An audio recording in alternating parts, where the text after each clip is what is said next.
sizga e'tiboringizga yana bir ikki narsani aytaman.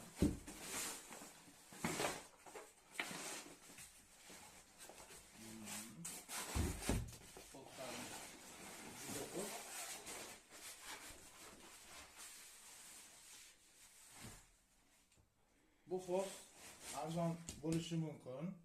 Lekin bu fosning arzon bo'lgani bilan bizdagi fosning anaqasidan necha foizga oqligi ustupat qilayotganini ko'ryapsiz.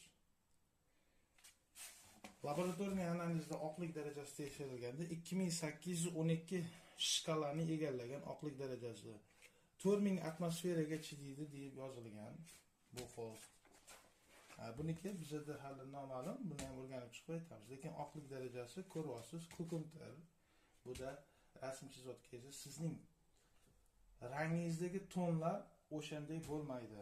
Chunki siz qiynalasiz bunga rang topib, buning uchun yana ustidan oq bilan o'tishingiz kerak. Bu yana sizga oq grunt, sanet oq grunt ishlatishingiz kerak bo'ladi. Bu yana qimmatga tushadi sizga.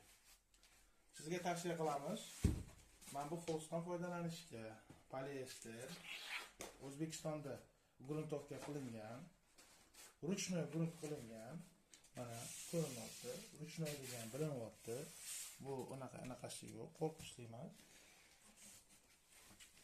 Bundan ko'p. Ham narxi arzon, ramkaga tortilgan. Tortiladigan ramkalar ham baquvvat bo'ladi.